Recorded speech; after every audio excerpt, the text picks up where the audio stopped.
Tko je zapravo Marko? Baš ne volim filozofirati. Točno se sjećam tog osjećaja. Pa sretne pjesme su tako dosadne. Nešto korisno. Da li ti radiš kako želiš? Da nemam drugog izbora. Odlično, a bitno? Napisati pjesmu, ali to nije umjetnik. A i nije svaka odluka savršena? Češće nego rijeđe klaun koji želi biti klaun. Kako doći do nje, šta je dobro, šta nije, šta raditi. To razumijem. Sašu je. Dobar dan, dragi gledatelji. Danas u gostima imamo posebnog gosta. Imamo još jednog Meraklisa. Osobu koja je pomaknula granice, koja je osvojila vaše simpatije i koja je osvojila Europu.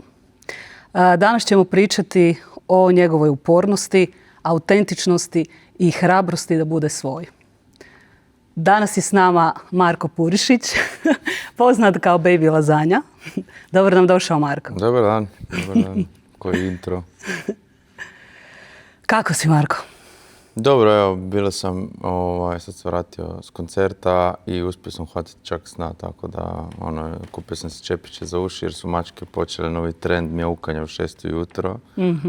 To prije nije bilo tako, ali okej. Da li sad kad smo već kod mačaka, ajmo da te pitam to odmah na početku, imaš li ti neki recept kako razgovaraš s njima? Da li imaš neku mačku koja te stvarno sluša? To nemoguća misija. Ne znam, slušaju kad im se da slušati, kad ne. To mi se sviđa u biti kod mačaka, što nemaš kontrole, one što su svoje i to.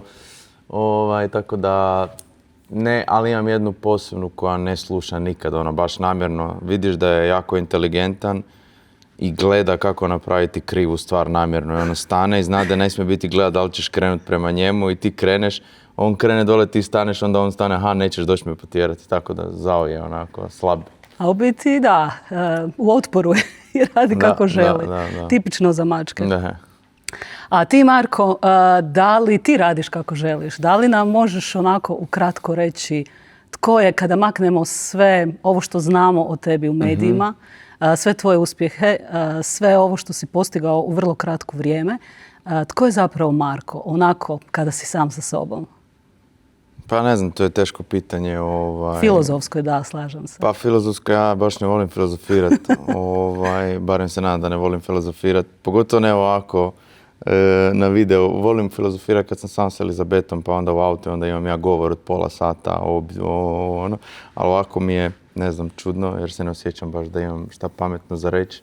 Ali, ne znam, možda samo lik iz Umaga, ne znam, trebate potpitanje postaviti ovako, ne znam što da reći. Dobro, imamo više uloga u životu.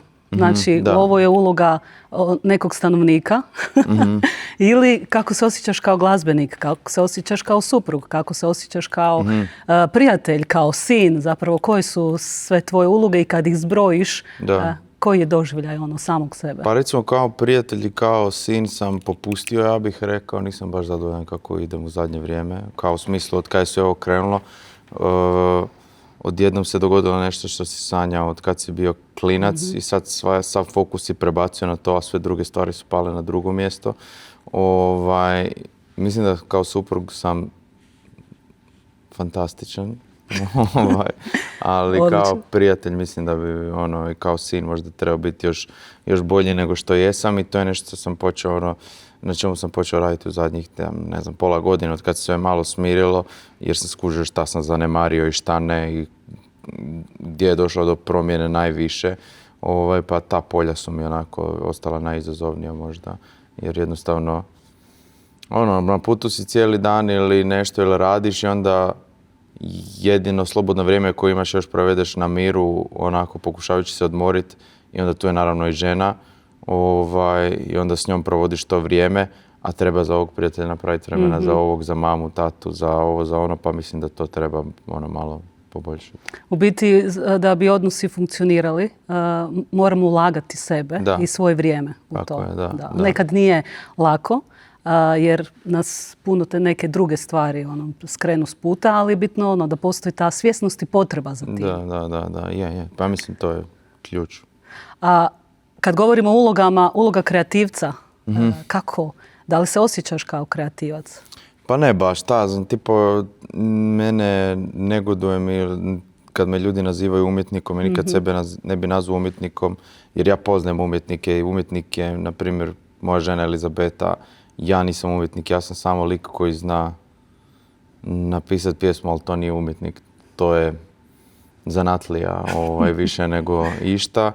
Tako da s te neke kreativne strane osjećam potrebu za stvaralaštvom i osjećam tu kreativu u sebi kako ono izlazi na jedan ili na drugi način i ono doslovno ko da imaš nešto u sebi mora onako izaći van i kad actually napišeš pjesmu onda je onako ok, izbacio si to iz sebe i sad tog osjećaja i te potrebe ona je zadovoljena i nema ga do sljedećeg puta, što može biti za sat vremena ili za mjesec dana.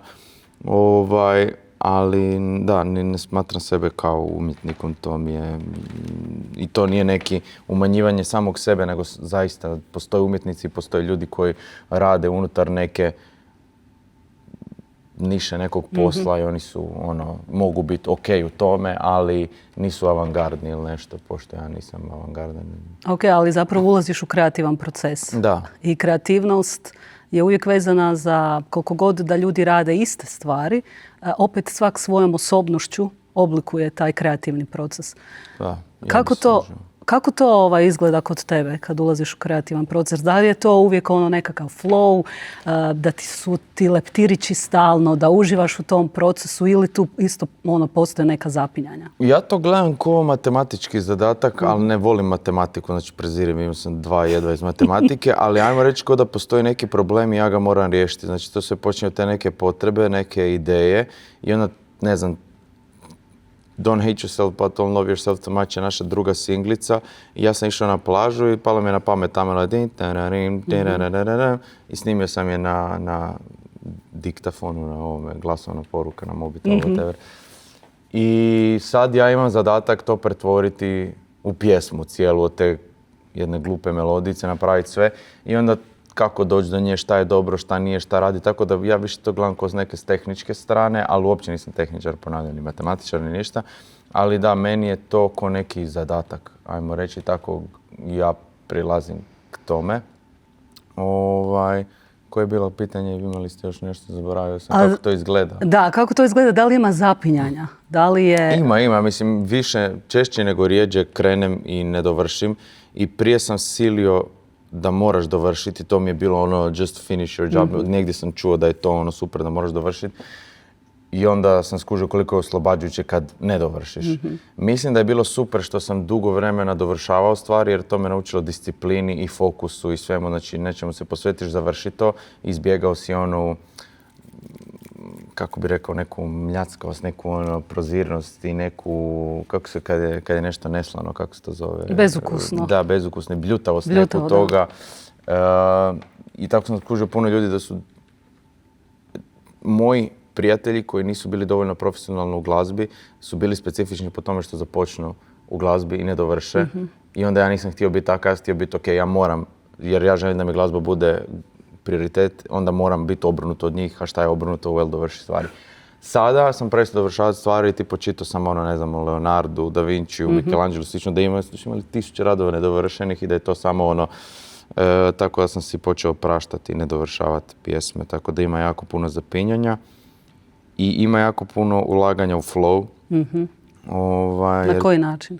Pa ne možda aktivno ulaganje, nego izbjegavanje stvari koje bi mogli ubiti flow. Na primjer, ako radiš i imaš melodiju i sada za tu melodiju ti hoćeš naći specifičan zvuk sintisajzera, gitare, bilo čega, glupo je trošiti vrijeme na traženje zvuka jer onda riskiraš i ubijaš flow melodije nastavka pisanja. To traženje zvuka uvijek možeš doći kasnije i to je neka znamka koju često ljudi koji pišu i stvaraju u glazbi, to jedino mogu reći, zapnu i onda padne im super melodija, nađu doboš, snare i traže pola sata taj zvuk i onda jednostavno ubije se flow. I nisam fan Beatlesa, neki preveliki, ali oni su pričali puno o flowu, o neubijanju flowa. I kogo danas mi njih gledamo, apsolutni genijalci, ne znam ja šta, oni su znali dovršavati pjesme, ne znam kako da završimo ovu pjesmu i onda je John Lennon, imam ja neki glupi dio i sure, može, i prvi dio koji su čuli su stavili u pjesmu, tako da nije tu bilo neka velika umjetnost, promišljenost, ni ništa, nego A da li onda možemo zaključiti da u biti to neubijanje flowa zapravo ovisi o nekom unutarnjem osjećaju da to ne napravim. To nešto prirodno biti što sami sa sobom osjetimo i idem sad ostati u tom stanju. Mislim, to moramo istrenirati malo. Da. Ali poanta je u biti da negdje osjetimo sad je taj trenutak da s tim idem do kraja. Jer recimo ja radim dosta sa kreativcima, sa udrugama, umjetničkim organizacijama i ovo što si spomenuo prije, dogode se da ljudi ne završavaju stvari, imaju i jako puno ideja i kreativni su, inovativni, predivno, ali onda fali te strukture i izostane realizacija. U biti tu sad je potrebno pronaći nekakav balans između flowa i strukture. Nema idealnog omjera, mislim da svaka osoba to negdje sama sa sobom bi možda trebala osjetiti. Da, to je ono zanimljivo uvijek balansiranje između toga dovršavanja i flowa i svačega. Mislim, flow je super kad se dogodi, ali mislim da ako se neko želi profesionalno baviti stvaralaštvom, bi trebao ne čekat flow i ne čekati inspiraciju. To je bilo super jednom kada dođeš na stadij da si ultra mega popularan i bogat i znaš da ako ne izdaš album za 7 godina dalje ćeš imati ljude na koncertima, moći živjeti od toga, ali realnost ja mislim da je ta da trebaš se tjerati u stvaralaštvo i nekad ćeš tamo putem naći inspiraciju ili putem naći taj flow, nego sjediti i čekati da ti nešto padne na pamet. I to sam ja imao priliku i čast prakticirati kad sam pisao za druge bendove i nisam imao nijedan drugi posao, nego sam se dizao 8 ujutro ili 9 ili bila je struktura. Ne sjećam se da je bilo 8, 9, 7, nebitno. Niš kava i sjesti i krenut. I onda nekad je upalo, nekad je bilo toliko naporno i izmrcvario si pjesmu i gadi se ti njoj i ona tebi. Ali je u biti proces odrađen. Tu ću biti napraviti poveznicu i sa Beatlesima, jer koliko ja znam, čitala sam o tome da su oni bili toliko ustrajni u nekom njemačkom klubu na početku svoje karijere. Hamburgu, da su stalno dolazili na te gaže, da su je toliko puta ponavljali, da su u biti sve svoje pjesme dovodili do savršenstva, do nekakvog automatizma. I tu je, mislim, jako važno zapravo osvijestiti da je lakše ući u flow i kada imamo tu neku strukturu i neku pripremu oko svega toga. Da, definitivno. Ja bi to isto rekao, tako da samo delo, delo. Da. Marko, da li biš rekao da je glazba tvoj poziv, životni? Kad kažem poziv, da to ne zvuči ovako sada utopijski, nego mislim osobno mislim da svaka osoba u sebi ima neku genijalnost, ima neku snagu, možda malo više izraženu u odnosu na nekog drugog ili mogu biti iste snage. Naša osobnost to oblikuje i onda kada služimo drugima i kada to nekako pretvorimo u nešto što je korisno i nama i drugima, da to osjećamo kao svoj poziv, neko svoje poslanje u ovom životu. Da li ti osjećaš glazbu kao poziv? Pa ne kao poziv da bi mogao pomoći drugima ili utjecati na druge, nego samo osjećam potrebu za stvaralaštvom. I slučajno je to, valjda, da je to glazba, ali ja sebe u budućnosti mogu isto tako zamisliti da ovaj svijet glazbeni me dokrajči i da stanem s njim i odem raditi nešto skroz drugo, jer ja pišem priče neke i obožavam pisanje, to mi je presuper i osjećam se jednako zadovoljno kao kad napišem pjesmu, tako da bilo kako stvaralaštvo. Sad nedavno sam dobio za rođendan jer sam kukao da želim i ove kistove i štafela i sve platno da mogu crtati jer bi volio i crtati, to mi isto zvuči. Uglavnom samo neko stvaralaštvo, tu dobijam ispunjenje. Sad da li to kroz glazbu, pisanje ili nešto treće, svejedno mi je iskreno. Samo uvijek imam nešto za reći, da pače kroz glazbu najmanje se mogu izražavati, tako ćemo biti iskreni naspram pisanja. Jer pisanjem imaš puno više prostora za razvit misao i shvatiti neke stvari. Glazba je dosta pogotovo glazba kojom se ja bavim, koja je neizbježno zamršena u trending, u pop i ima svoja ogromna ograničenja, što zna biti zabavno. Kada imaš granice unutar kojih se možeš igrati i micati, jer jednom kad je sve otvoreno zna biti zbunjujuće i strašno, ali ovako je zabavno. Još više se onda vraćamo na onaj zadatak, što sam rekao. Koji je potrebno odraditi, da. To to kad si rekao prije, pa ne znam da li kao doprinosim svojom glazbom. Ja osobno mislim da bez obzira što radimo, bilo koji posao, bilo koju vrstu posla, način na koji nešto radimo, mi zapravo utječemo. Tako da tvoj utjecaj je predivan i ogroman. Znači, toliko mladih se ugleda u tebe, na tvoju osobnost, način na koji kombiniraš različite stilove. Tako da pjesme koje dotiču ljude, znači to su sve utjecaji koji možda nismo svjesni, ali evo tu kroz nas prolazi u biti to nešto više. Da, mislim, ja kad kažem, ja vjerujem da svako isto, slažem se, da ima utjecaj sad na većoj, manjoj sredini, nebitno, samo sam htio reći da u biti ja to ne radim nikad sumom da bi utjecao na nekoga, ni ništa, nikad, to je, glazba je za mene i stvaralaštvo te moje glazbe je dosta onako privatna stvar i nikad ne razmišljam da li da nekom pošaljem neku poruku, da li da podučim to ni slučajno, ni ništa, nego to je samo moj razgovor sa sobom i često kada zvuči kao da propovijedam u glazbi, u biti propovijedam samome sebi, na što se na kraju pjesme i osvrnem, što je na primjer opet ta pjesma Don't Hate Yourself ili IG Boy ili nešto, to opet pijam sam sebi često jer koliko god da, nebitno, uglavnom da sam sebi pijam. Ja sam slušala neke tvoje podcaste i tako mi je predivno biti kako se otvoriš na toj osobnoj razini. I ono što mogu komentirati iz moje perspektive da ljudi kada to slušaju jako lako se mogu identificirati s tim. I evo, jedna osoba koja je uz mene slušala je imala onaj osjećaj pa nisam jedini kojim se ovo događa. Tako da to su ti mali utjecaji koji... To je najbolje. Takve stvari, tako utječu i na mene drugi glazbenici ili nešto koje sam ja pratio i onda je to lijepo kad čuješ da nisi sam, to mi je uvijek top. Ako to postigne, to je već vrijedno svega. Da. Mislim, prošao si različiti i dinamičan put. Glazbom se ne baviš sad samo u ovih zadnjih godinu, dvije. Glazba je nekako od početka dio tvog puta. Koliko si se ti promijenio u tom stvaralaštvu? Mislim, ko je Marko koji je bio prije sve ove slave i svega ovoga što se, kad si postao stvarno fenomen i ljubitelj publike, koliko primjećuješ kod sebe da su se neke stvari promijenile? Išao sam na gore, definitivno. Na gore? Da, na gore, da. Baš sada u ovoj pjesmu sljedeće koja izlazi pijamo o tome di se želim vratiti nazad onakav kakav sam bio jer sad sam definitivno lošija verzija sebe. Na koji način? Pa čisto se osjećam onako emocionalno onako iscrpljeno i onda što je okej, možeš se tako osjećati, ali onda ta iscrpljenost prelazi na moje ponašanje, di sam postajao nestrpljiv, di sam dobio na trenutke neki osjećaj.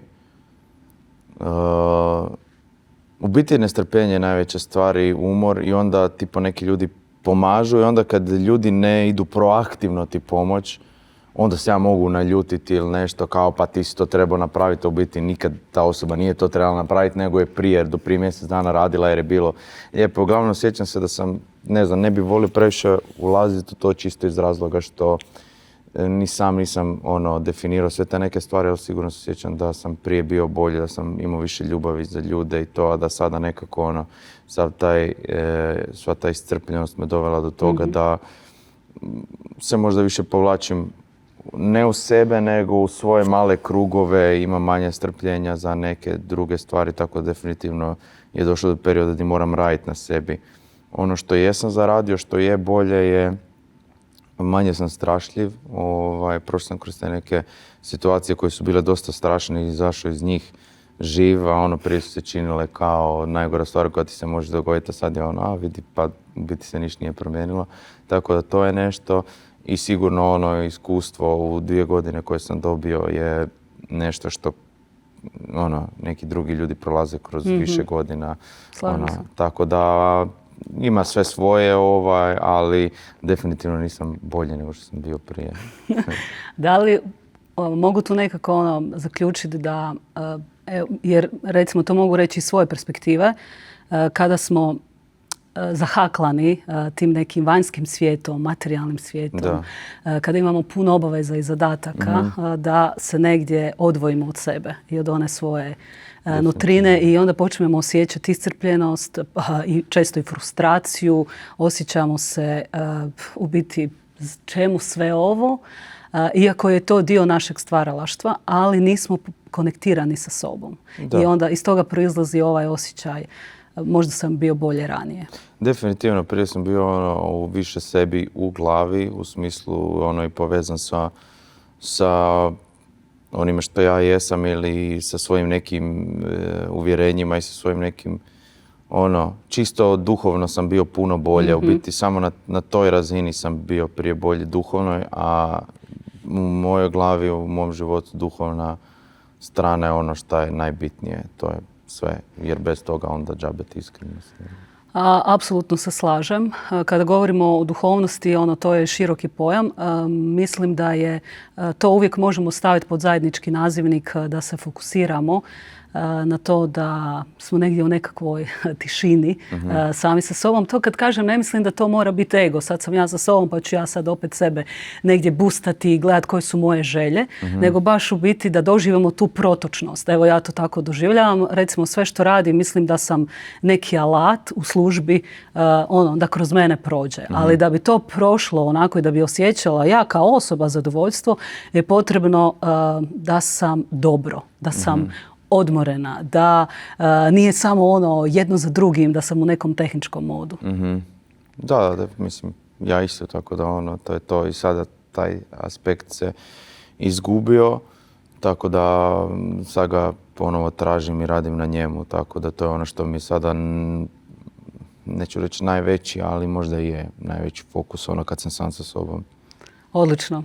Mislim da je to jako važno jer onda iz toga zapravo dolaze i puno fluidnije kreativnosti, inspiracija i novi momenti u stvaralaštvu. Moguće, nemam pojma.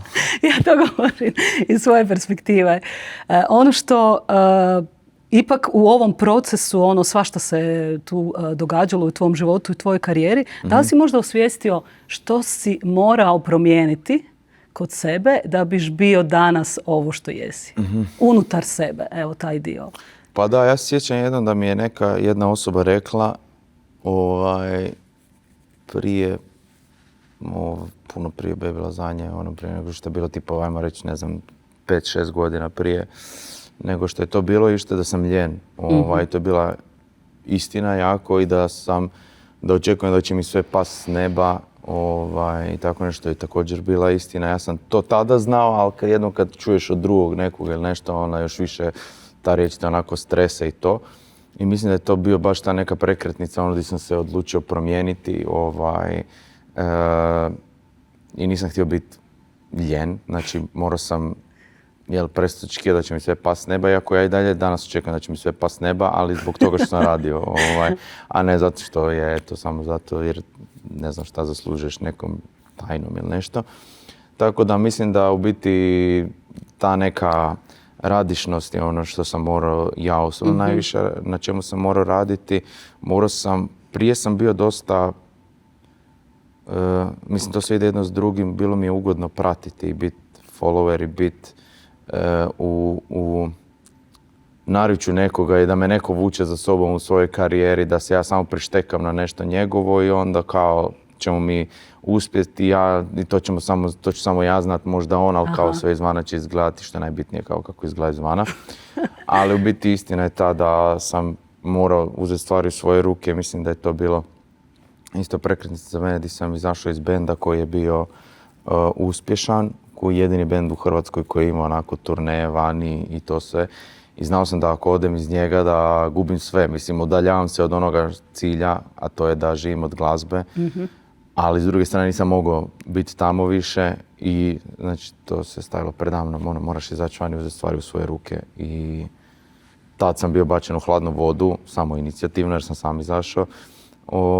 I onda sam se morao promijeniti, fokusirati jer će inače sve propast. I onda zadnja stepenica koja mislim da je dovela do ovoga i zašto mogu reći je da se sve dogodilo kad sam se ja našao mir u sebi i skužio, ako ne živiš od glazbe, ne znači da ćeš biti nesretan čovjek i da ne leži sreća u karijeri i o izvoru novaca i slično. I tad sam bio prvi put na miru sa sobom i doslovno u roku od tih 3 mjeseca, 4 se sve ovo dogodilo. Znači kad sam našao mir i kad sam pomirio, ok, ne treba mi to se dogodilo.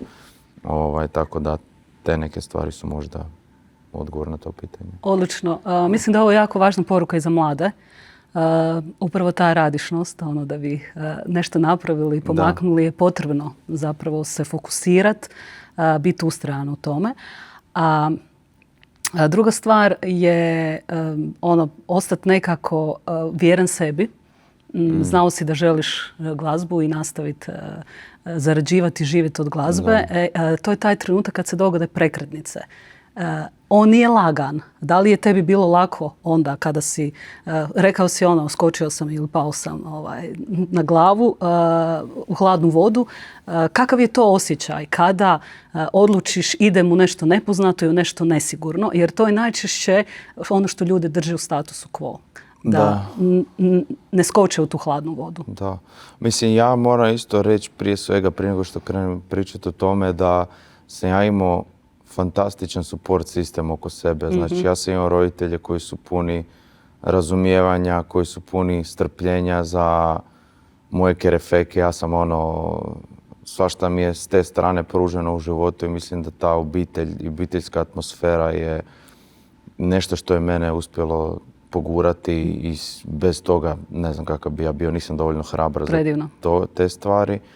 I onda na kraju uz toga sam imao i Elizabetu i ženu, znači kada ti imaš neki stup pored sebe i kada u odnosu sa tom osobom vidiš da opet sve stvari ne leže u samo toj jednoj karijeri, jer prije nje ja sam bio samac i sama nisam imao nikoga a žudio sam za time. I jedino što sam imao važno, što se meni činilo važno u životu je ta karijera u tom bendu. I onda poslije dođe neka osoba i skužiš, tu ima neke sreće, tu ima ljubavi, pa onda zbog te osobe se više fokusiraš i na prijatelje, na sve. Onda skužiš, vidiš, ja nisam ta karijera. I onda kada nađeš vrijednost van onoga što te straši ili nešto i znaš da imaš ljude koji će biti s tobom kada padneš, onda je lakše skočiti u vodu. Tako da strašno je, ali ima i strašnih situacija i hrabrijih ljudi koji skaču kad nemaju support sistema. Ja sam imao stvarno dobar potporu oko sebe od bližnjih, tako da to isto ulazi u to sve. Odlično. To je u biti događa nam se i na neurobiološkoj razini, jer svaki put kad je nešto nepoznato, naš mozak alarmira opasnost i mi si ne možemo pomoći, onda radije ostajemo u onom poznatom, makar nismo ni zadovoljni s njim. Je, da, mislim, kažem, strašno je bilo, stvarno je, nisam bilo lagano, sjećam se da sam tad kad sam izlazio, je bilo jedan od najgorih dana koji sam jer je strašno bilo i poslije toga još bilo strašnije, iskreno, kad se izašli si van i sad naravno moj mozak sad će nešto biti, prođe mjesec, 2, 3, 4, 5, ništa se ne mijenja, panik, ali kako kažu na engleskom, igraš s kartama koje su ti dodijeljene i to je to, nekad si ih sam dodijeliš. Da. Odlično. Koliko je, prije si spomenuo da se danas da si bolje u smislu nekih stvari koje te ne plaše. Kako je u ovoj fazi tvog života, jer dosta si i otvoreno si govorio o anksioznosti i tjeskobi i mislim da je to hvale vrijedno, jer to su teme koje moramo otvarati što više u javnosti. Kako si danas s tim? Da li je tu neki pomak? Na koji način, ako si napravio pomak, si ga napravio? Da, mislim da je obostrano. Mislim da kad je sve krenulo, kad je počelo ta eksplozija sa tim Eurosongom, tad sam bio najgore, tad sam bio najstresiraniji, taman sam bio ok, sve je bilo ok, nekako sam prebrodio, ali onda ta situacija kad iš svoju facu zalijepljenu svugdje po novinama i svako ima pravo komentirati, strašno je koliko god da je to bilo na kraju. Sada kad se osvrnemo nešto lijepo i objektivno je bilo lijepo i većinu toga je bilo lijepo, ali strašno je svejedno i izazivati skobu i izaći na te pozornice i odjednom raditi ovo, strašno je to. I onda sam bio loši, bio sam ja napet, bio sam iscrpljen. Onda time je moja tjeskoba rasla, napada i panike su se nisu se vratili u onakom zamahu ko što su prije bili, ali su se vratili. Sada sam bolje, ali vidim da sam ranjen u smislu emocionalno i da neke stvari koje me prije su mi bile onako normalne, sad me sad svog me iscimaju i onda skužim da moram raditi na tome. Tako da danas je bolje nego što je bilo prije godinu dana, ali neke stvari su lošije, to su bile prije 3 godine. Doduše te stvari nisu postojale tada. Ali ima i ta druga strana di sam ojačao na nekim drugim frontama, tako da mislim da uvijek je to će biti, nikad neću moći reći kao da sad je sve super, idemo sve i mislim da niko od nas to neće moći jer smo takva bića, di na smrtnoj postelji ćeš reći treba sam ovo ovako, treba sam onako. Tako da sad je samo igra, uvijek je roller coaster, tako mi je život. Mislim da je tako ne samo naše unutarina, nego karijera, bilo šta uvijek ide u životu ovako, koji brak i sve, tako da sad je na nekoj putanji onako, ne znam ni ja, ali dobro se osjećam i zadovoljan sam sa ravnotežom koju sam uspio uspostaviti.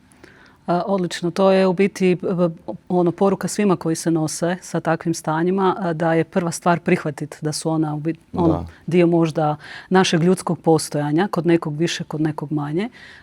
I ti si govorio o tehnikama kojima si sebi pomagao u takvim stanjima. Da li si možda u međuvremenu razvio još neku način na koji si razvio tu otpornost? Nešto onako konkretno? Pa ne baš. Iskreno, ja ovo prvo uvijek gdje idem zaviriti u nešto, znači ovdje mi pričamo o mentalnom zdravlju, ali moje mentalno zdravlje proizlazi iz moje vjere i ne trebamo pričati nužno o vjeri, ali to je kao da pričamo o mojoj dijeti, a ne kažem vam koja je najčešća namirnica koju najviše koristim. Ali ne idem tamo da bi se osjećao bolje, znači to je isto ta neka važna, ali to je sad više prelazimo onda u teologiju nego u išta, ali nisam našao ništa novo nego jednostavno provoditi što više vrijeme od sadržaja, znači to je najveća zamka, znači da, ali doslovno i sadržaja kao online, znači odlaziti online, to je recimo fantastičan alat za isključiti internet i mobitel, to je to toliko se ponavlja, toliko je teško za napraviti, toliko ljudi to ne radi i ja skupa s njima, da je to fascinantno, tako da to je nešto što ja mislim da toliko mojih problema proizlazi od tamo, da je to nevjerovatno tih nekih izazova, tako da mobitel je nešto, punjenje glave, tako da provođenje u tišini i neko pisanje, recimo, još više sam počeo pisati, znači dnevnik, neka svoja razmišljanja i to, tako da pisanje najčešće mi pomaže raščlaniti nešto.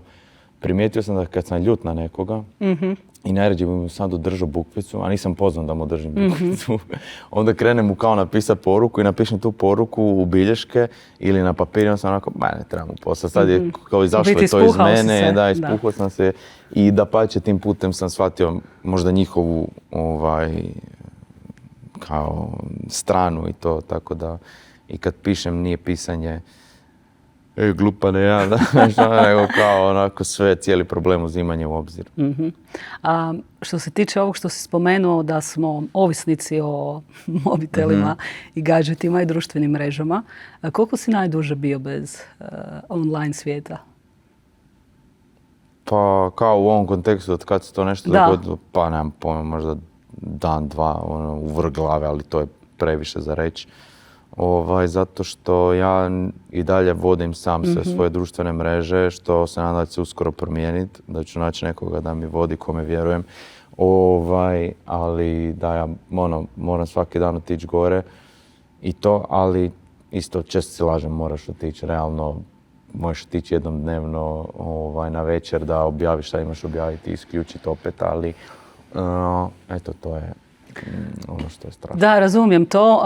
Tu mogu dati perspektivu, već sam govorila o njoj kako ja si svjesno uzmem nekoliko dana da ništa nema, nikakvih mobitela, nikakvih mreža, ništa ne postoji i totalno osjetim razliku svog stanja. Kada se isključi, znači odem negdje, niti sam mama, niti sam u nekoj profesionalnoj ulozi, nigdje, samo ono, bivanje i čista tišina. I to je takva razlika da ja to ne mogu napraviti usporedbu s ničim drugim. Nema mreža, nema šta bi trebala. Se totalno umiri i i osjetim to i na svom tijelu, jer je to sve poveznica jedno s drugim. Tako da mislim da je taj aspekt jako važan, posebno za mlade ljude danas. Sigurno, da. Mislim, to je, ne znam, meni je to, kaže još ponavljam, je to posao, pa onda i sve tu veliki brojevi su pratitelja, poruka i ljudi, onda je to malo teško ishendlat. Pa sam ja došao do toga da ja tehnički moram napraviti neke stvari, tipa naći personal asistenta i social media menadžera ili nešto da mi vodi, jer kao vidim da neću na duge staze ovako moći. Već se sjećam da je onako ok, to je to, kao došao si do svoje granice, tako da. Ja sam razgovarala dosta u toj struci sa psiholozima i sa psihijatrima i recimo oni su rekli da u zadnjih 3-4 godine je takav porast loših stanja djece i mladih, upravo zbog društvenih mreža, jer evo jedan psihijatar mi je govorio kako djeca dolaze baš u stanje da se moraju ostati u dnevnoj bolnici zato što nisu dobili lajkove, zato što nisu dobili potvrde, zato što oni nisu priznati na taj način. Ti se danas puno bolje nosiš s tim. Ma ne znam. Ja isto imam tih problema s brojkama koliko god da znam. Sve mi je jasno, ali džaba ti je sve jasno na mentalnoj razini. Ovdje, ako ovdje nije jasno, onda je to iskreno džaba, tako da mislim da svi znamo više manje sada. Društvene mreže nam govore da su društvene mreže loše za nas i mi da like i da staneš dalje. Tako da mislim da svi znamo tu neku poruku, samo shvatiti i početi nju živjeti kroz nešto drugo, tako da. Da, baš, mislim, izazovno je. Ja imam dijete od 12 godina. Ja sam najgora mama na svijetu jer ima ograničeno sve i svašta. Recimo, svi u razredu imaju Snapchat. Ona jedina nema Snapchat. I tu je sad napraviti taj balans da nije isključena, a s druge strane da je to ne povuče dalje. To je baš Meni je obrnuto, meni mama, ja joj kažem da ću naći social media menadžere, da ću ovaj iPhone zakucati u zid i da ću si kupiti Nokia 3310 i to je to. Bit ćeš udaljen ali dobro. To je nešto drugo jer je mama odrasla, mi nismo imali mobitel tada je mama, sad je mama i baba, svi su mi online. Aha, i svi prate, lajkaju. I onda ne možeš danas tako, ne moraš, ja moram. Tako da, mislim, ja sam čovjek od ekstrema, ja ne mogu sad balansirati, znači ja ili ću sve ili ću ništa, ne mogu ja sad kao jedan put dnevno palit ćeš. Internet, hoću vraga, neću, ili ću ga zakucati, neću imati mobitel koji uopće ide na internet ili ću biti na internetu kao što sam sada, što je prečesto, tako da nema između za mene. Ok, ono što mislim da je bitna poruka za mlade i za roditelje je zapravo da tu stvarno trebamo što više svjesnosti unositi i osvještavati prvo mi kao odrasli koliko smo online kako bi mogli biti uzor svoje djeci. Pa ja se više bojim za vas starije nego za našu mlađu ekipu. Ja sam između negdje, nisam mlad, nisam star, nisam ništa, ali mlada ekipa, mislim da ta Gen Z da su pametniji nego što smo mi bili. Tipo pad je alkohol, znači klinci ne piju, toliko ne puše, Da li se ne druže? Dobro, da, istina, ne druži se, ali svaka generacija ima neki svoj izazov, ne znam šta je najbitnije, ok, ali boomeri su se družili, opijali su se ko prasti, pola njih sada alkoholičara, pa onda svaka generacija ima svoj izazov, tako da, mislim, ne možem se tu zamjeriti, često ja vidim i to neku djecu, mlađe, i pogodila je korona puno njima u jedno jako formativno vrijeme gdje su morali u prvom srednjem, su došli i bili su 2-3 godine zatvoreni, mislim, to je crazy. Tako da... I danas su još uvijek zatvoreni, recimo kada imaju te velike odmore, nije kao doba kada smo mi, kad ti odmor zvoni, jedva čekaš da trčiš van, da se družiš, da nešto razmijeniš, ne znam, da se s nekim u međuvremenu i posvađaš. Danas su oni unutar školskih dvorišta i pitanje je koliko su ta dvorišta velika i sve je nekako strukturirano, stalne su provjere, tako da je to skroz jedan drugi kontekst odrastanja. Da, je, ali šta, ne bojim se i ne gledam ga kao nekog kritičnog, zato što, kažem, mislim da svaka generacija generaciju iza sebe, vi ovo. Da, to je slažem od se. uvijek. Mislim, Da, to je. postoji, ne znam kako se zove, Juvenaja ili nešto tako, ne znam, sad sam potpuno bučerov reći, ali postoji naziv na engleskom koji su psihologi napravili za to što svaka generacija generaciju iza kritizira vi ovo, tako da i Gen Z će svoju generaciju XY isto Da, jer u biti to je nečega. onaj sindrom rozih naočala, da svaka generacija svoj život i svoj kontekst odrastanja doživljava kao najbolji. Da. I zato je toliko nostalgije Da. u starijim generacijama, jer to vrijeme je bilo najbolje. Ljudi su se bojali, danas se boje društvenih mreža, prije 200 godina su se bojali struje i usisavača i svega, tako da sve ima svoje. Marko, kada govorimo o djeci i mladima, zapravo o svim generacijama, ono s čim se ja često susrećem u radu s njima je u biti taj osjećaj imposter sindroma, taj osjećaj manje vrijednosti. Koliko god je dijete dobro u školi, dobro izvan školskim aktivnostima. Ono dođe nam na radionicu i ne znam, treba nešto nacrtat i kaže ja ne znam crtati, ne usudi se crtati. Stalno je prisutan taj osjećaj manje vrijednosti. Kako je to kod tebe? Da, najjače. To je ono što je... Nisam ni shvaćao to dok nisam u jednom trenutku dok mi neko nije rekao, ali da, to je naj.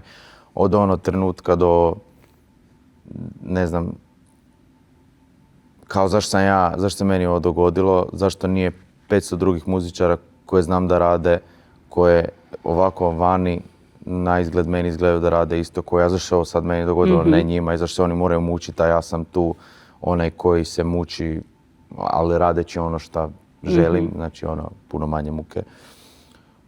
To onda do ne znam šta ja tu radim, tako da ne znam uopće kako pristupiti tome, zato što istovremeno strah me dati ikakva priznanja, jer me strah da postanem umišljen i bahati oholost, pa mi je ovaj sindrom puno draži nego oholost i osjećaj neke visoke samovrijednosti. Nadmoći, da.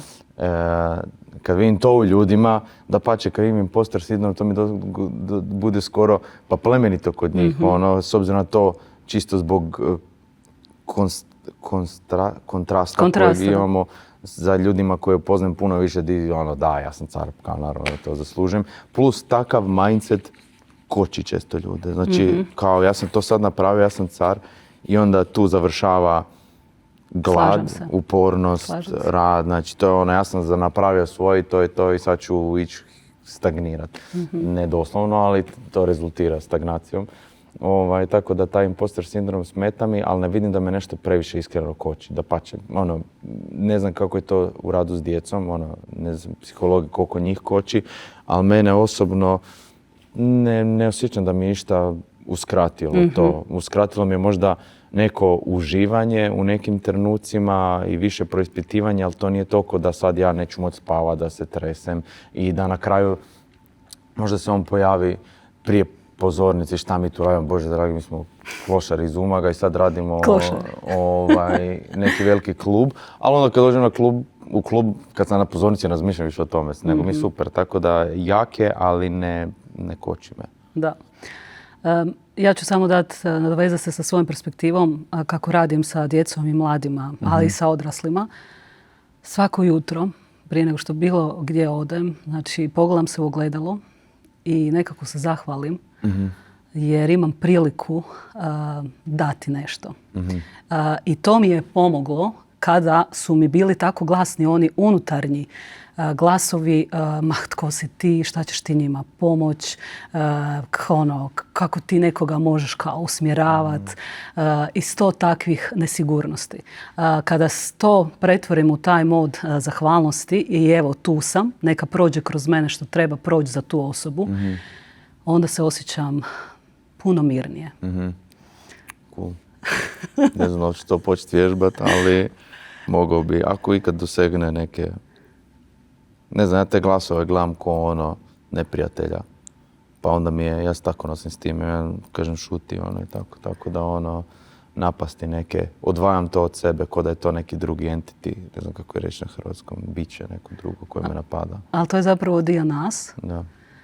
I glasovi su najjači kada smo u stresu. Ono, to nam je neuroznanost već puno puta potvrdila. I upravo ova neka uvjerenja, nisam dovoljno dobar, ne zaslužujem, ko sam ja, što sam ja, možda sam ja samo prevarant, sad će ljudi vidjeti da sam ja niko i ništa, postaje najglasnije kada trebamo ući u nešto novo, kada se aktivira amigdala i kada ulazimo u stres. To je dio nas i ono što sam ja primijetila kod sebi, što mi je pomoglo da ga prihvatim kao dio sebe i da promijenim dijalog. Ok, tu si, upozorio si me da ta ego ne ode u nebo, kao sad sam ja tu nešto jako bitna, nego da me drži u službi. Evo.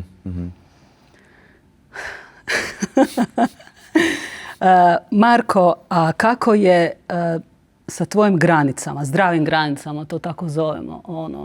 Ja ti se stvarno divim koliko si uvijek raspoloživ, evo, i zahvaljujem ti se i što si došao nama u goste i što si spreman se odazvat kada te ljudi zovu. A kad postavljaš zdrave granice, kad kažeš ne, neću ili dosta mi je ili ne, to ne želim tako? Da, ja se brzo zasitim svega.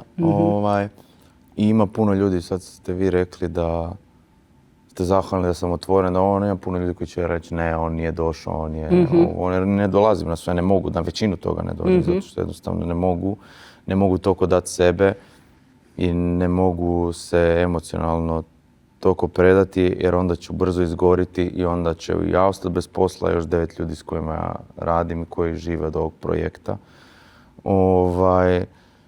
Tako da, znam situacije, raspoznajem situacije koje me stresiraju, raspoznajem situacije koje znam da će me dovesti do burnouta i aktivno ih sada izbjegavam. I u biti samo tako. Sad imam iskustva u ovih 2 godine, dosta.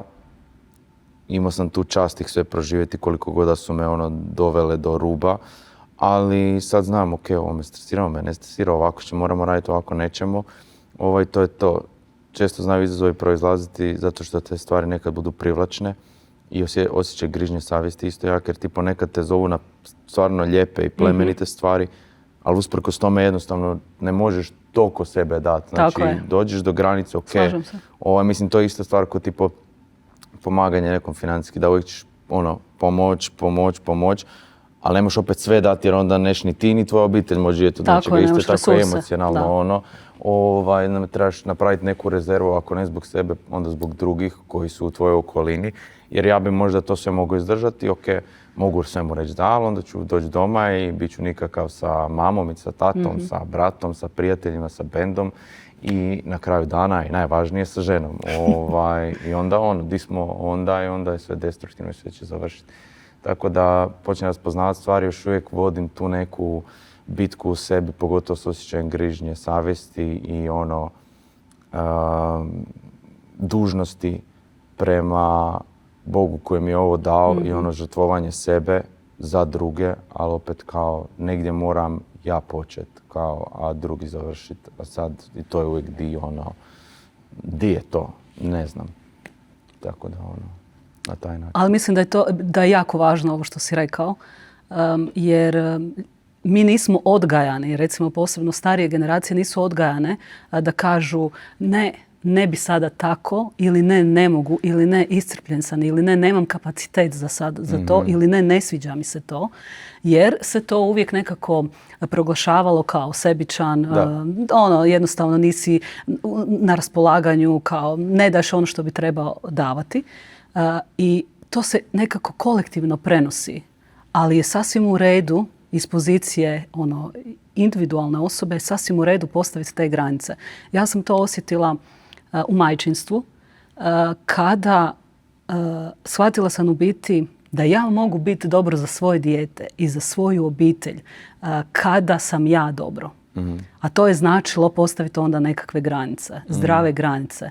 Postavljanih ne iz pozicije, opet govorim, ne iz pozicije ega, sad ja to ne bi tako ili nešto mi se od toga ne sviđa ili nemam pojma, nego iz pozicije moram se nekako zaštititi da bi mogla biti dobro za ljude koji su oko mene i za šire od toga. Da.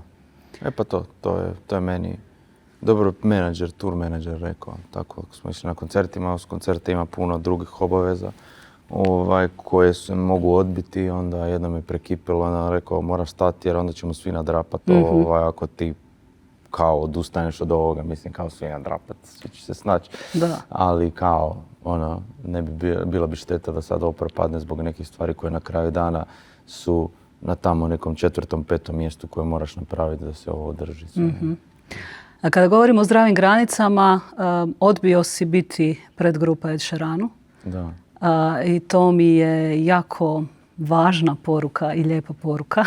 Da, zašto? Zašto? Koliko sam ja uspjela shvatiti, ali evo ti me nadopuni. Oni su dali nekakav honorar koji ti je bio uvredljiv ili barem su tako mediji prenijeli. I mislim da je to jako važna poruka za poslovni svijet, ali za životno funkcioniranje. Da ljudi cijene svoj rad. Jer ja u radu sa i odraslima vidim koliko iz te neke nesigurnosti ne znaju cijeniti svoj rad i onda na kraju završe u frustraciji. Da, pa mislim to je zabavno, to je biznis. I to, mislim jednostavno u tom trenutku to nije imalo smisla. Nisu nudili neke financije. Drugo, to je bilo nastup u Zagrebu. U tom periodu, kao to je bilo oko Eurosonga malo nakon, svi su znali za nas, je li stvarno bilo potrebno da stanemo tamo na pozornicu? Ne. I plus na kraju dana mi ne bi bili predgrupa, mi bi bili, on je imao svoju predgrupu, mi bi bili jedni i onda predgrupa i onda on, tako da nije to ni ništa bilo kao wow, samo zvučalo je medijima sočno da kažeš da je bilo zadnja odbio Sheerana i šta da nisu puno dovoljno para. Tako da nije nam imalo financijskog smisla jer mi da održimo svoj show ulazimo u trošak, znači tu postoji neki trošak i ono što bi zaradili jednostavno nije bilo vrijedno toga koliko bi mi uopće potrošili na svoj crew, na svoju pirotehniku, na svoje nešto, jednostavno nije imalo financijskog smisla. Ali bilo je puno tako odluka koje biznis nisam htio raditi. Koliko god da su novci bili užasno privlačni, ali sam imao taj neki svoj stav gdje jednostavno to ne radim i odbijam i neću to napraviti. I to su neke stvari za koje se osjećam ponosno. Rijetke stvari za koje si mogu reći bravo.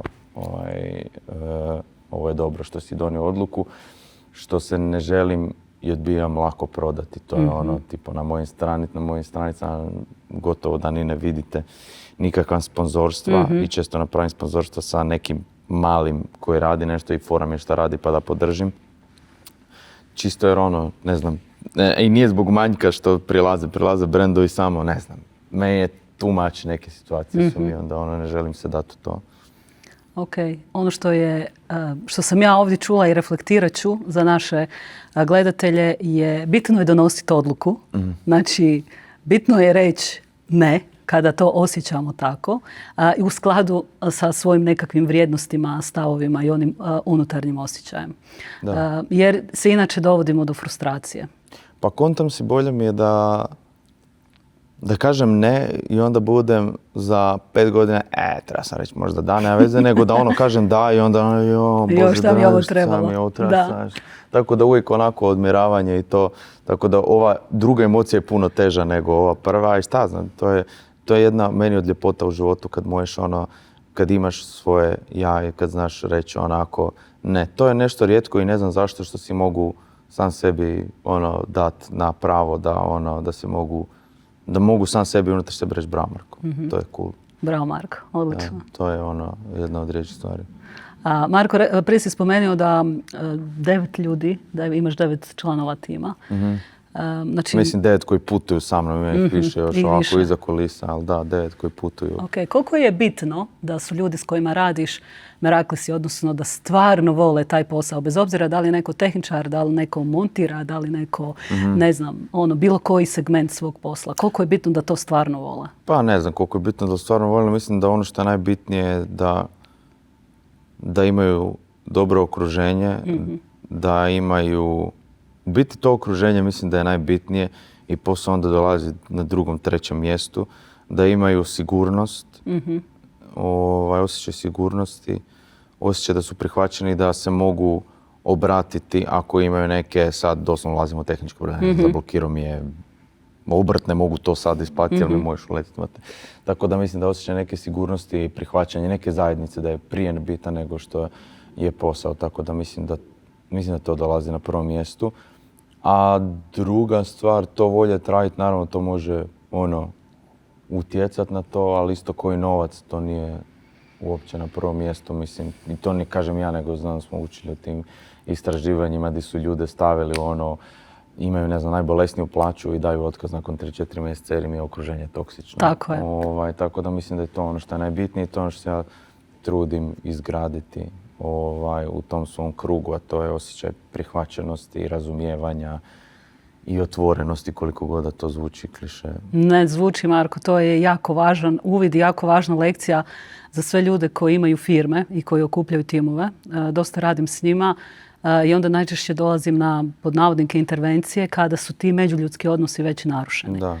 Tako da tu smo već malo zakasnuli, ali kada je i vlasnik i menadžer ili tim lider svjestan da bez tih ljudi i bez te dobre atmosfere neće ni posao ići naprijed, to je skroz jedna druga dimenzija. Da li se ti smatraš liderom, dobrim liderom? Pa ne znam, ja se baš ne smatram liderom, ja se više smatram kao lika koji je postavljen u tu situaciju i sad se mora snaći u njoj. Ja se, ne znam, ne gledam se ko liderom, ali vidim da me često ljudi u timu, barem moj band, koji su mlađi od mene i sve, pa onda ima ta isto, kao nekom prema starijim gledaju kao takvog. Ali moj stil liderstva je, možda će se pokazati lošim, nemam pojma, premalo je vremena prošlo, ali dajem puno prostora, barem se nadam da dajem puno prostora, to je trebao neko drugi reći, ne ja, za kreativu. Mislim da tu unutar benda postoji, svi su kreativci i svi žele doći do svoje riječi i sve nekako naglaska. Opet s druge strane, ja moram sad biti, nažalost, taj filter koji kaže ovo je dobro, nije dobro, ajmo ovo ovako i onda to je uvijek vječni balans i to je najčešća priča zašto se bendovi raspadnu od meni najdražih bendova jer nisu imali svoj glas ili su se sjećali zakinuto i slično. I onda sam ja kao dijete uvijek slušao i gledao puno dokumentaraca i to mi je uvijek zvonilo to u glavi. Sjećam se još kod dijete da mi je zvonilo, ovaj nije bio zadovoljan, kako je to napravio, ovo je baš bilo bezobrazno od njega. I sada kad sam ja postavljen tu situaciju na koju nikad nisam mislio da ću biti postavljen, često se sjetim tih i dokumentaraca i ljudi i svega. I onda sve gledam pod povećalom svake naše odnose, svaku moju odluku i svaki moj odnos s njima. Želim da se osjećaju dobro. Tako da istovremeno ima neki glas, uzmi ti sve pod kontrolu, šta te briga, da sve mora, jer ja imam isto taj neki osjećaj da želim sve konce vrtiti to i to je nešto sam naučio. Nešto da možeš pustiti jednostavno, jer inače bi pošizio. I ne da bi pošizio, nego ne možeš, jednostavno ne možeš. Prije dok si bio okružen u maloj sredini si mogao utjecati na sve stvari, sve odluke, danas jednostavno ne možeš. To se toliko razgranalo, sva ta karijera i odnosi sve. Tako da to je i mislim da osobno ja kao lider, što sam se najviše susreo s time, što je kasno za susret u svojih 30 godina, znači života, gdje sam skužio da moram prihvaćati ljude onakve kakve jesu, umjesto da ih idem mijenjati i nametati svoje neko mišljenje, znači ti bi trebao imati ovako, sad treba ovako, treba bi ovo ovako raditi. Znači nije ni da te mijenjam iznutra, nego samo da ti kažem kako bi ti to trebao raditi. Da to se moram backdownati. To je što je meni najviše izazovno, to je prihvatiti čovjeka kakvog jest. To zvuči ružno, ali to je moja mana. To je to da tek sada to učim, prihvatiti zaista čovjeka sa svim onime kako je, umjesto tražiti tog jednog savršenog kojeg nikad neću naći. Ali to je jako velika stvar kada prihvaćamo osobu koja je nasuprot nas i kada uspijemo izaći iz svojih etiketa i svojih uvjerenja koje imamo, jer naš mozak to radi automatski. Čim mi vidimo osobu, mi automatski radimo filtere. Prvo, on nas čuva jer skenira jesmo li u opasnosti, a drugo, lijepi odmah etikete. I to da dajem prostor drugoj osobi da bude ono što jest, je jako velika stvar. Ja bih rekla da je liderstvo tebi prirodno, da kada uzmemo sve teorije liderstva, zapravo si rekao ključne stvari. Da su dobri međuodnosi da ono uvažavam i sve te različitosti unutar tog tima. I ono što je jako bitno, ono da se na kraju dana osjećamo ono da smo dobro, da smo povezani, da u biti svi zajedno radimo kao neki orkestar ono prema istoj melodiji. Da. Da, i to je nešto ono, znači, ono, da li želiš nekoga, sad i postoji taj aspekt da li neko želi biti tu gdje je, ali to je opet to, van moje kontrole, ne mogu, ja ti mogu, koliko ja mogu pružiti lijepo okruženje, ali na kraju da li ćeš ti biti, da li ćeš sutra otići, to je opet na tebi, a inače bi ja to htio prije držati u šaci, to mi je možda nagon da budeš ono diktator, apsolutno, ono, samo da tjeraš strah i to je to, ali mislim da to nikad neće rezultirati dobrime. I plus naravno onda bi se pojeo od grižnje savjesti, ono, dogodile se situacije gdje su ljudi zbog mene i mojih ono nagona ostali potlačeni, onda isto tu večer ono odmah oprosti, tako da ono, mislim da je to isto važno. Jako važno, da, jako važno reći čovjeku i ono spustiti glavu i spustiti ego, pa i onda u tom trenutku da čak i u trenutku ali to je moje uvjerenje, to nebitno da li je pravilno ili ne, ispričat se kada nisi u krivu, nego se ispričat radi dobrih odnosa, radi ono, ljubavi to, ali isto ono, držiš do sebe, ali opet znat spustiti glavu kada jer je važnija ta osoba nego ta situacija. Ne, slažem se, apsolutno. Mislim da je to jako važno i to je način na koji gradimo mentalnu snagu i mentalnu otpornost, jer kada nismo u opraštanju, kada nismo u toj poniznosti, koja je suprotna emocija tome? Mi smo u grču i u frustraciji, imamo samo potrebu dokazivati nekome nešto, a to nas ne drži u dobrom stanju. Da, i frustrirajuće. Frustrirajuće. Ovo je lakše u biti. Da. Meni je inače najdraža definicija liderstva. Liderstvo je utjecaj. Tako da mi nikad ne znamo na kako utječemo na nekoga. To mogu biti u malim sitnicama. Ja sam znala imati ovako na nekim situacijama. Srela sam, to sam baš neki dan, ono mi je iskočilo na fejsu i onda sam, baš mi je to bila super situacija.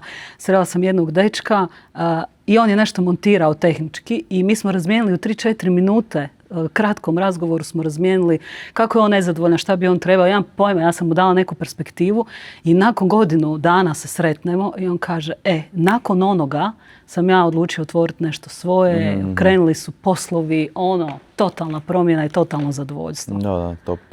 Evo, to je to. Tako da je, ti još imaš veću, rekla bih, mogućnost, jer sa svim svojim i nastupima i načinom na koji radiš i doživljavaš ljude, ono, zapravo ih mijenjaš. Ne znam koliko si svjestan toga. Ne želim biti svjestan toga, nije mi to kao ono, jer to mi je ono traka tome da se umislim, tako da ono neću uopće razmišljati o tome. Super ako neko sluša i to je onaj imposter sindrom gdje dođu ljudi i kažu, a tvoja pjesma mi je kao puno znači, pa se tetoviraju te riječi, ne znam ni ja šta, a meni ono, kako? Ja sam napisao tu pjesmu u gaćama, ali dobro, nije ni bitno. Ako tebi znači super i to je to, hvala ti i doslovno sretan sam radi tebe. Ako ti ta pjesma zaista pomogla, ono, i to je lijepo. Tako je. Ja uvijek kažem, ako vam pomaže ovo ili ono, ovako ili onako, nebitno je. Da, pa nebitno samo nek ti pomaže. Pa baš to. Samo nek ti pomaže. Tako da ono, i da sam ja napisao tu pjesmu, ne znam, naljuljaš si ili gol ili obučen u bundu, svejedno je, tako da ono, ako ti je pomoglo, super. To je, ono, to je bit toga, to je to.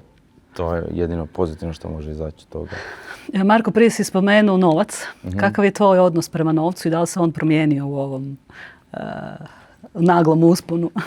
Pa šta, za nikad nisam razmišljao previše o svom odnosu s novcem. Nemam pojma šta bih tu baš rekao specifično.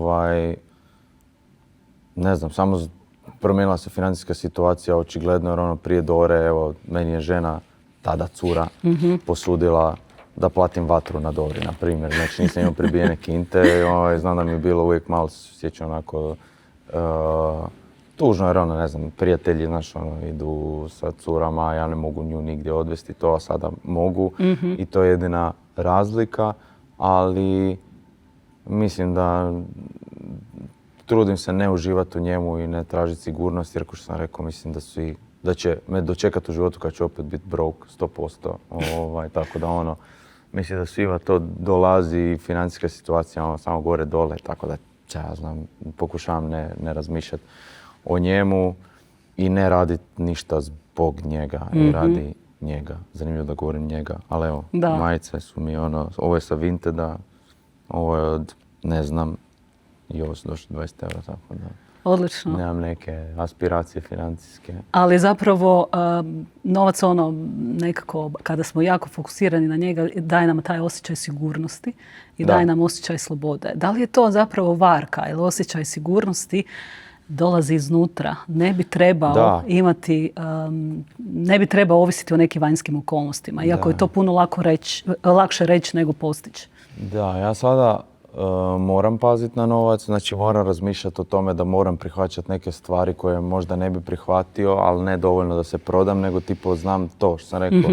Određen dio ljudi živi od toga kako ćemo mi napraviti ovaj projekt, znači moram razmišljati o njima i on imam tu odgovornost da radim neke stvari koje mi se ne daju raditi, ali čisto iz razloga da mogu drugi ugodno živjeti od toga, da mogu plaćati svoje račune, mogu sebi kupiti kruh, znači postoji ta opet neki aspekt gdje moram misliti o novcu i on utječe na, odnosno njihova potreba za novcem i moja utječe na te neke odluke.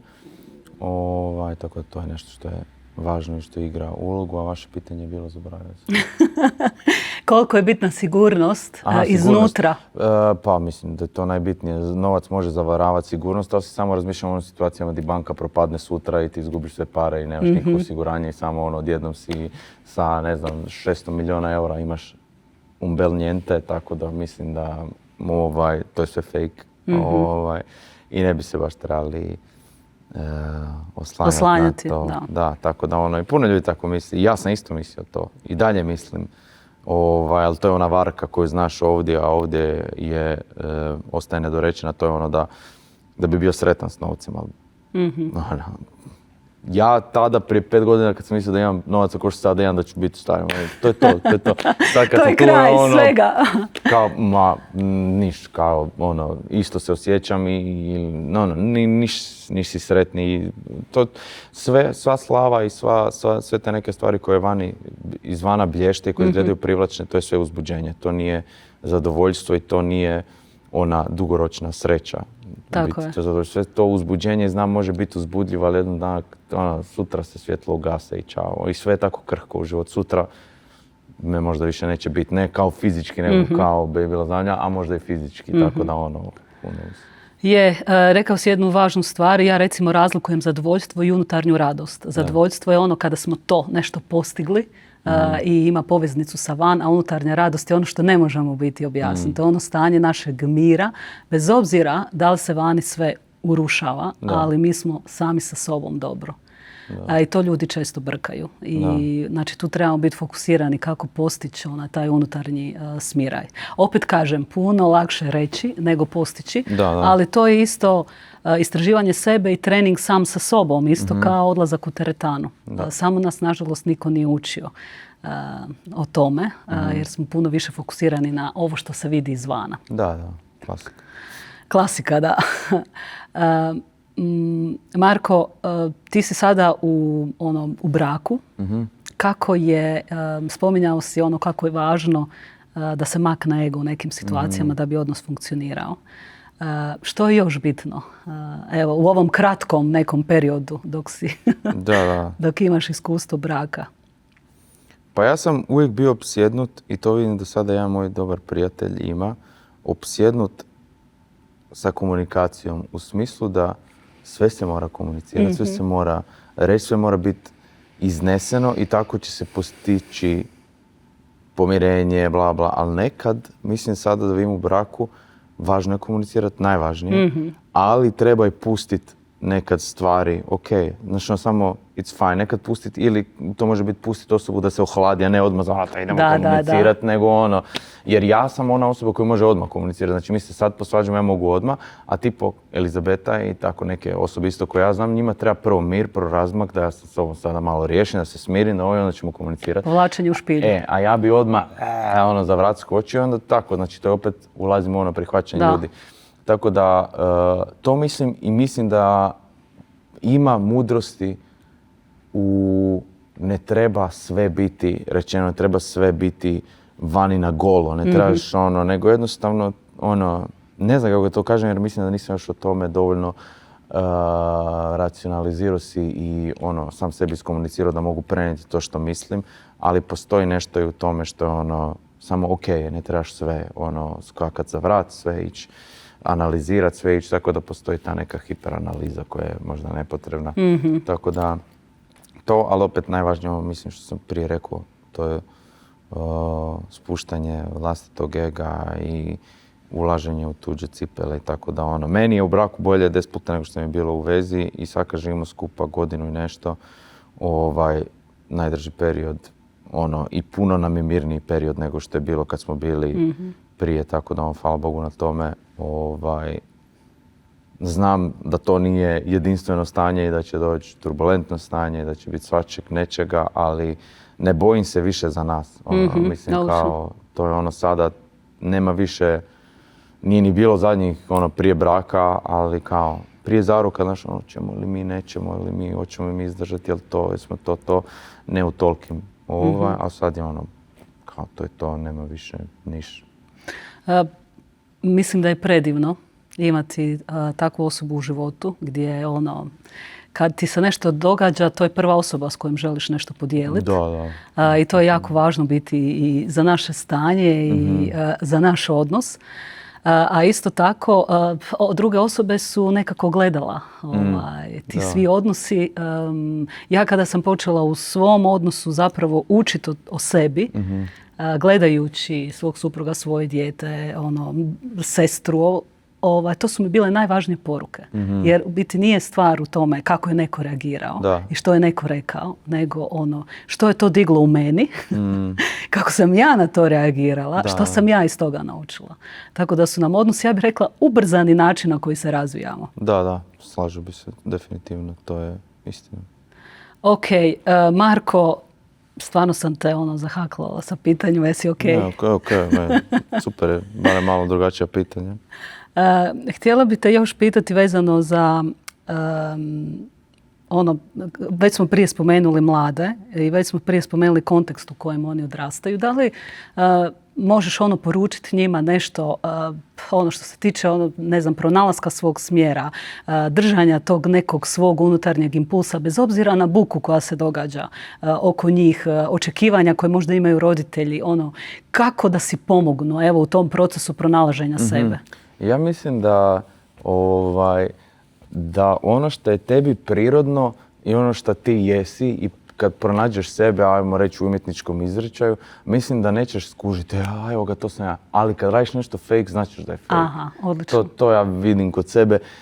Smišljam ili radim nešto ili kažem nešto ili pišem nešto ili šta god i vidim, nisi ti, ovo je nešto, neka ideja, nešto, neki utjecaj, nešto i nešto što želiš biti, a nisi i nikad nećeš biti, ne u negativnom smislu, nego ali kad radiš to nešto, to je bilo dosta specifično kod Baby Lazanje i što cijele te priče s Eurosom, što ljudi rekli, bio si autentičan, a ja samo normalno ponašao, nikad nisam znao da sam to ja. Da je to to. I onda kad se osvrneš, aha, to je bilo prirodno i sad kada radim, počeo sam više primjećivati šta je fake, šta ne, ali u biti skužim da značiš jednostavno i ok, nekad treba proučiti, ne znam, opet izričaj, slušaš nekog američkog trepera i sad ti želiš biti američki treper i koristiš njegov naglasak, to bi ti trebalo biti onako jasno kao ti nisi to. Don't go there. Da, kao ti si iz Poreča, iz Vižinade ili Skuda i nemaš taj naglasak, ne živiš to, ne ko što je vratno i taj treper to ne živi, ali dobro, nećemo ulaziti u to. Tako da mislim da ljudi se brzo zasite nečega što je fake i mislim da zbog toga je vrijedno biti ono što jesi, mislim da to će se uvijek cijeniti. Ljudi uvijek imaju neki unutarnji radar i mislim da većina ljudi uvijek skuže, ovo je bullshit. Slažem tako da mislim da to je neki... Tako da to, skužiš kad je nešto fake, značiš, osjetiš, znaš da to nisi ti. Ako radiš jedno u sobi, onda pred prijateljima moraš se praviti nešto skroz drugo ili skrivati nešto što ti možda cringe, nešto možda je to to. Odlično, mislim da je to jako dobra i odlična poruka za mlade. A možda neko to primjeni i u kasnijoj odrasloj dobi, jer recimo jako puno ljudi je koji su nezadovoljni s onim što rade, rade kompromis sami sa sobom, zbog te sigurnosti koja je s jedne strane razumljiva, ali zapnu na nekim pozicijama i radnim mjestima cijeli život. Ma mislim da to nije tako crno-bijelo, da je to isto vježba Tako i navigiranje i greške i točni potezi, tako da nisam ja isto, možda ja sve što ovo radim je fake i u biti ja samo želim biti doma i uzgajati kokoši, što ne bi se uopće žalio, tako da možda i to vidjet ćemo. Da, ali tu mogu dati perspektivu, ako bi što radio mjesec, dva, bio doma i gledao kokoši, sigurno bi se u jednom trenutku rodila potreba opet da si negdje... Ne, stvaralaštvo mislim da bi uvijek ostalo. Stvaralaštvo mislim da bi ostalo. Mogu ja paziti na kokoši i pisati doma pjesme, ali biti u ovoj industriji, raditi ovo, biti pred kamerama, izlaziti van pred ljude i nastupati, možda to nije ono za šta sam ja stavljen na ovu zemlju, šta ja moram raditi, što je skroz moguće. I bio bi sasvim u redu s time u ovom trenutku da ne znam, sad se univerzalna istina pokaže, kaže ti moraš raditi, ne znam, whatever. Možda biti stolar, to si vidio? Da, to je bilo cool, iskreno. Ja mislim da je jako važno to što si rekao, jer to je nešto što isto gradi našu emocionalnu snagu, da smo spremni prihvatiti da je u ovoj fazi sada tako i to je ono što ti prihvaćaš sada je tako i cijeli je hype, a možda sad uskoro ne bude tako i da je ta promjena sastavni dio naših života i naših kreativnih procesa, stvaralaštva svega. Ali to je tu. Sad mi je da ako se dogodi da li će tu biti ili će biti... Marko, prije nego što krenem na ova brza pitanja, imam još jedno pitanje za kraj. Ti otvoreno pričaš o svojoj vjeri. Mislim da je to jako lijepo. I ono što bi tu samo htjela da dobijem perspektivu, što za tebe znači molitva? Kako je to stanje? Odnos s Bogom. To je to. Odnos s Bogom. To je ko da ideš pričat s njim. Tako da to je to. To je vrijeme s njim i to je to što je za mene. Ali ne bi to trebalo niš biti za mene. Kao, ne idem ja u crkvu da se sjećam bolje, ne idem na misu da se osjećam bolje, ne idem se moliti da se osjećam bolje, ne idem se moliti, ni ništa ne bi trebao raditi to. Nego je ona istina, ako Bog postoji, to je jedino što je bitno, ako Bog ne postoji, ništa nije bitno. Ja to tako gledam i onda ako je to jedino što je bitno, te sve neke tvoje brige, te sve tvoje neke stvari, ti se kao posljedica molitve možeš osjećati bolje. Ali ne ideš tamo da bi se osjećao bolje i ne moliš da bi se osjećao bolje, tako da tako nešto. U biti, to je ono stanje u kojem nema ega i tebe kao tebe, sve ono što te čini, svim tvojim identitetima. I guess, da, nego neko drugi. Nego je to ne znam kako bi to nazvali, prazan prostor ili umiren ili što god, da se dogodi taj neki odnos sa nekim višim sa višim svijestima.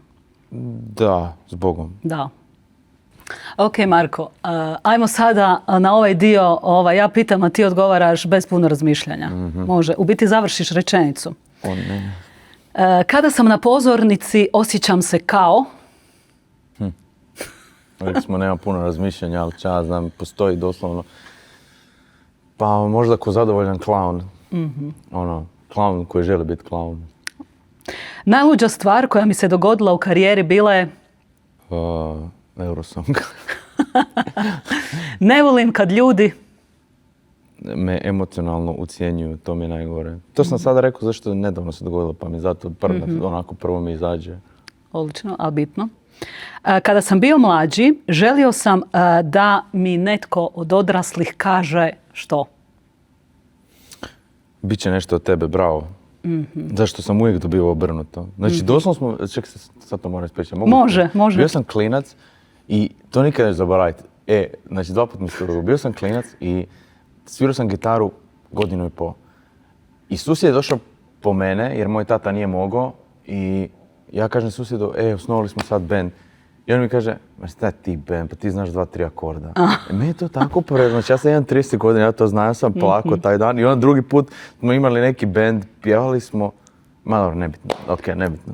Ali u biti idemo to dalje. taj emocionalni otisak koji je ostao. Da, sjećam se toga i ne mogu vjerovati da su to odrasli ljudi. Ljudi Ja rekli. sam sad, koliko on je tad imao godina i da ja sad nekom djetetu idem ubijat snove i reći Da. ono, ma šta ti, ovo, ono, brate, mili, ono, Ali ajde, ko nećemo im si uzeti za ti, zlo. ono? Da, nisu Ne, nego svjesni što govore. Kao who are you as a person, kao ono, kako to možeš djetetu reći, to mi je ono crazy, ali, da, ne znam. Da, nisu svjesni, evo. A da, Tako da, ćemo ništa, to. ma naravno, da. Da. Ništa za zlo, dalje pozdravim tog čovjeka.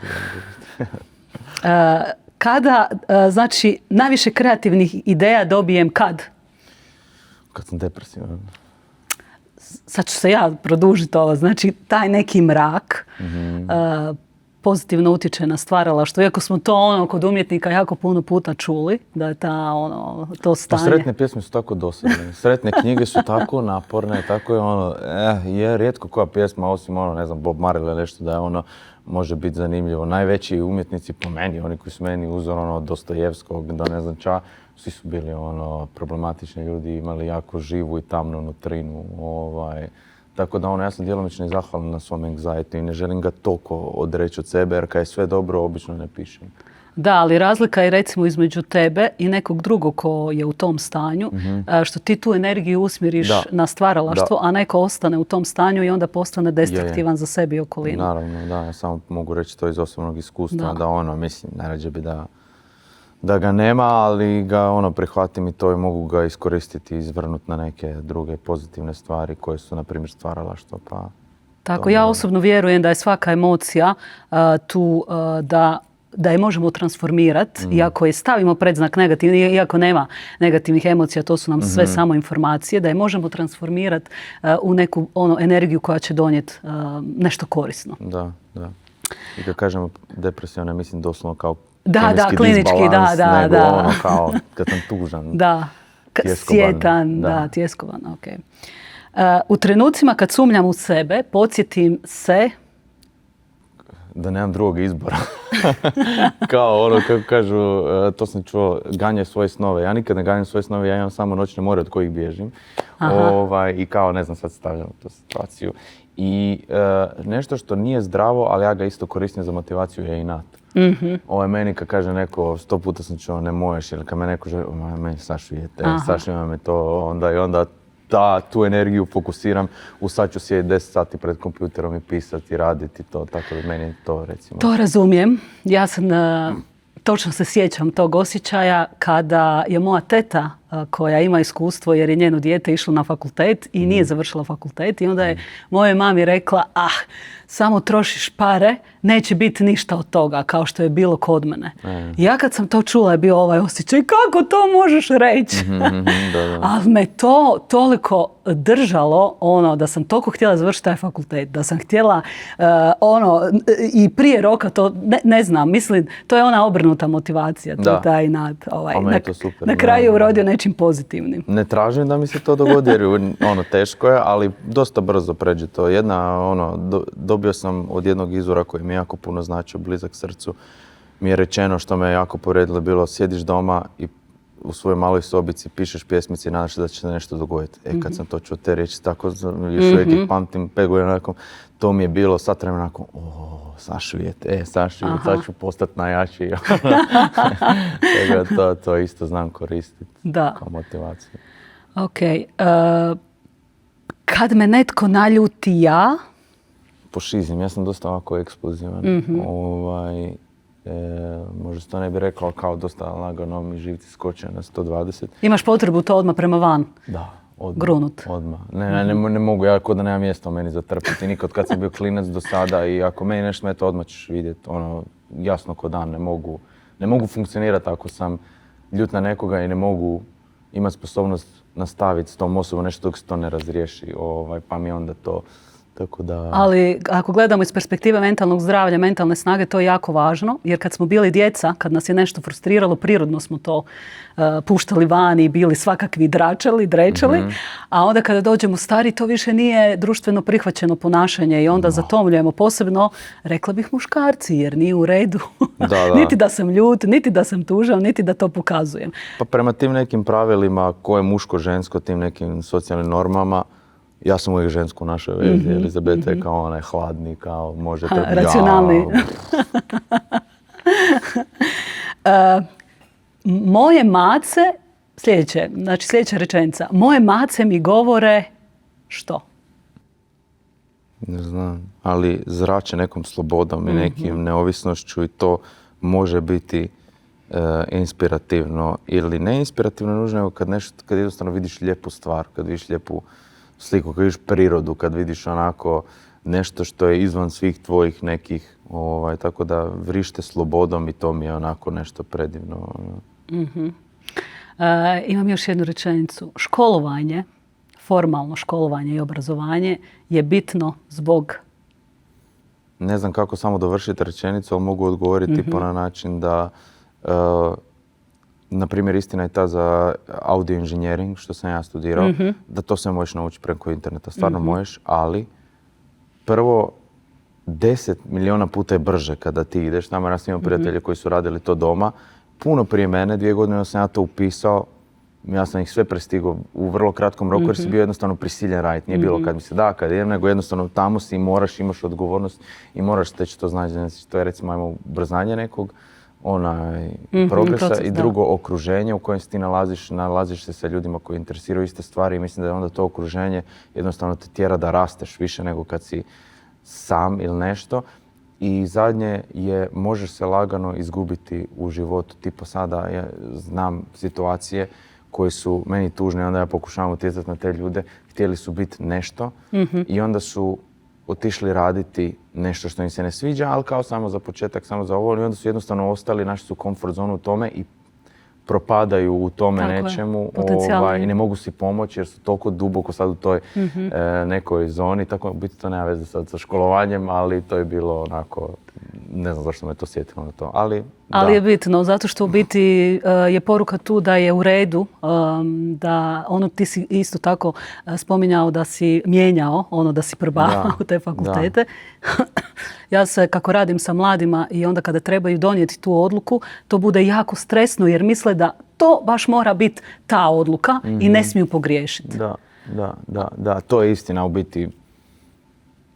Ne znam, ja znam puno primjera ljudi koji su uspjeli u svom naumu ili su našli šta žele puno kasno pod navodnicima u životu, tako da razumijem taj stres, imao sam ga i ja, ali mislim da je taj više stres nametnut opet nekim očekivanjima od ili roditelja ili okoline ili ti si sad 18 godina, sasvim u redu da imaš 17-18 godina i ne znaš šta ćeš sa sobom. Ja ne znam sad šta bi sa sobom, nisam znam do prije, tako da mislim da je to sasvim okej. Samo treba prepoznati to i donijeti odluke sukladno tome i oprostiti si. Tako je, oprostiti si da i nije svaka odluka savršena.